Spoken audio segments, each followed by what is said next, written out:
પ્રભુ ઈસુના જીવંત અને પવિત્ર ત્રિએક નામમાં વાલા ભાઈઓ અને બહેનો, આપ સર્વને લોગોસ બાઇબલ સ્ટડી તરફથી હું પ્રેમી સલામ પાઠવું છું. અને આજે 2025ના વર્ષનો 330મો દિવસ 26મી નવેમ્બર 2025 અને બુધવારનો આ દિવસ આપણા જીવનોમાં પ્રભુએ બતાવ્યો માટે પ્રભુનો ખૂબ આભાર માનતા પ્રભુના નામને ધન્યવાદ આપીએ છીએ. બાઇબલમાં પ્રભુ ઈસુના શિષ્યો વિશે જે લખવામાં આવ્યું છે અને આજે આપણે થોમા જે દિદુમસ કહેવાતો હતો એના વિશે કેટલીક બાબતો જોવાના છીએ. દિદુમસ એટલે ગ્રીક ભાષાનો એ શબ્દ આપણે ગુજરાતીમાં જોડિયા કહીએ, અંગ્રેજીમાં ટ્વિન્સ કહીએ અને ગ્રીક ભાષામાં દિદુમસ એટલે જોડિયો એનો ભાઈ કે બહેન હશે. હવે જ્યારે થોમા સંબંધી આપણે વિચારીએ એટલે આપણને એક જ બનાવ યાદ આવે છે કે અવિશ્વાસી થોમા. પણ એમાં કેટલીક બાબતો સમાયેલી છે. એ હામાં હા મિલાવનાર હતો નહીં. ઘણા વ્યક્તિઓ શરમના કારણે કે બીકના કારણે કે અજ્ઞાનતાના કારણે હામાં હા મિલાવી લેતા હોય એવું બનતું હોય, પણ આ થોમા એવો નહોતો. જ્યારે લાજરસનું મરણ થયું ને એ સંબંધી પ્રભુ ઈસુ ખ્રિસ્તે કહ્યું કે આપણે ત્યાં જઈએ, ત્યારે યોહાનની સુવાર્તા 11મો અધ્યાય અને 16મી કલમમાં એ થોમા કહે છે, ચાલો આપણે પણ જઈએ ને મરી જઈએ. એટલે બોલવામાં કોઈ બીક રાખતો નહોતો, સ્પષ્ટ તરીકે બોલતો હતો. 14મો અધ્યાયને 5મી કલમ જ્યારે પ્રભુ ઈસુએ કહ્યું કે હું મારા બાપને ત્યાં જાઉં છું, તમારા હૃદયોને વ્યાકુળ થવા દેશો નહીં, હું જાઉં છું તેનો માર્ગ તમે જાણો છો. એટલે બધા શિષ્યો ચૂપ રહ્યા. પણ થોમાએ કહ્યું, પ્રભુ તું ક્યાં જાય છે? તો અમે માર્ગ જાણતા નથી, તો કેમ કરીને જાણીએ? તો તું માર્ગ તો જણાવ. અને ત્યારે પ્રભુ ઈસુએ જે દાવો કરેલો, માર્ગ સત્ય અને જીવન હું છું અને મારા આશ્રય વિના બાપની પાસે કોઈ આવી શકતું નથી, એ થોમાના પ્રશ્નનો જવાબ હતો. જ્યારે પ્રભુ ઈસુ ખ્રિસ્ત ઉત્થાન પામ્યા અને ત્યારે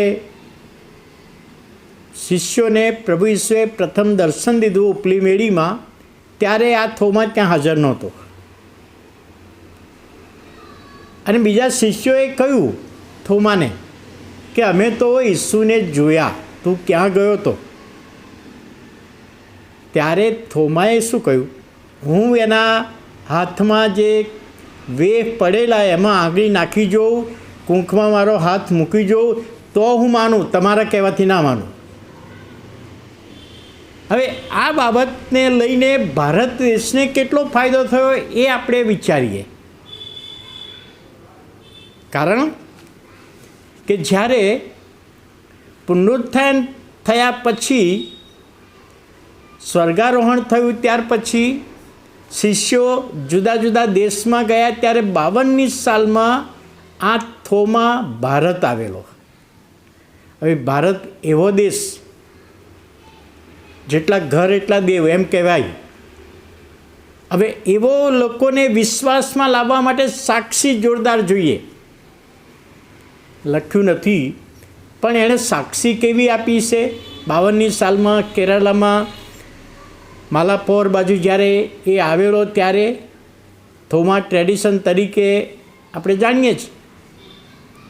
એણે કહ્યું છે ભારતના અન્ય ધર્મી લોકોને કે ભાઈ ઈસુ ઉઠ્યો છે, મારા મિત્રોએ કહ્યું હું માન્યો નહોતો, મેં સ્વીકારવાની ના પાડી કે જ્યાં સુધી જે હાથમાં ને કૂંખમાં જે વેહ પડેલા એમાં મારો હાથ મૂકી જોઉં તો જ માનું. અને બીજા રવિવારે એવું જ થયું. એ ઈસુએ મને દર્શન આપ્યું. જો કે મેં હાથમાં ને કૂંખમાં વેહમાં હાથ નાખી જોયો નહીં, પણ મારા પ્રભુને મારા દેવ તરીકે મેં જીવતા પ્રભુને સ્વીકાર્યા. એ એની સાક્ષી હશે. તો આવા વિશ્વાસી સાક્ષી દ્વારા ભારત દેશમાં પ્રભુનું કાર્ય થયું. અને તેણે શરૂઆતમાં બ્રાહ્મણ લોકો મધ્યે કાર્ય કર્યું. ગુંડાફર નામનો એક રાજા, એ રાજાના ઘરમાં એણે સુવાર્તા આપી. રાજાની સાથે જે સંબંધ હતા એ બ્રાહ્મણો, કેટલાક બ્રાહ્મણોએ વિરોધ કર્યો. અને 72ની સાલમાં જ્યારે નાના પર્વત પર એ પ્રાર્થના કરતો હતો ત્યારે ભાલાના ઘા મારીને એને 72ની સાલમાં મારી નાખવામાં આવ્યો. અને જ્યારે મારી નાખવામાં આવ્યો, છેલ્લા શબ્દો એના કયા હતા? મારા પ્રભુ ને મારા દેવ. જ્યારે એણે વિશ્વાસ કર્યો ત્યારે પહેલા શબ્દો કયા હતા? યોહાનની સુવાર્તા 20મો અધ્યાય ને 28મી કલમ, મારા પ્રભુ ને મારા દેવ. એ એના પહેલા શબ્દો વિશ્વાસ કરીને, અને મરતી વખતે એ જ શબ્દો મારા પ્રભુ ને મારા દેવ. અને એ રીતે થોમા દ્વારા ભારત દેશમાં જે કાર્ય થયું ને આજે મંડળીઓ અસ્તિત્વમાં છે, તે થોમાના જે શરૂઆતનો અવિશ્વાસ અને ત્યાર પછી વિશ્વાસ કર્યો, એના પ્રતાપે આપણે પ્રભુનું વચન સાંભળ્યું. અને આજના દિવસને માટે, આ થોમાની સેવાને માટે આભાર માનીએ, પ્રાર્થના કરીએ. વાલા પ્રભુ, અમે તમારો આભાર માનતા તમારા નામને ધન્યવાદ આપીએ છીએ.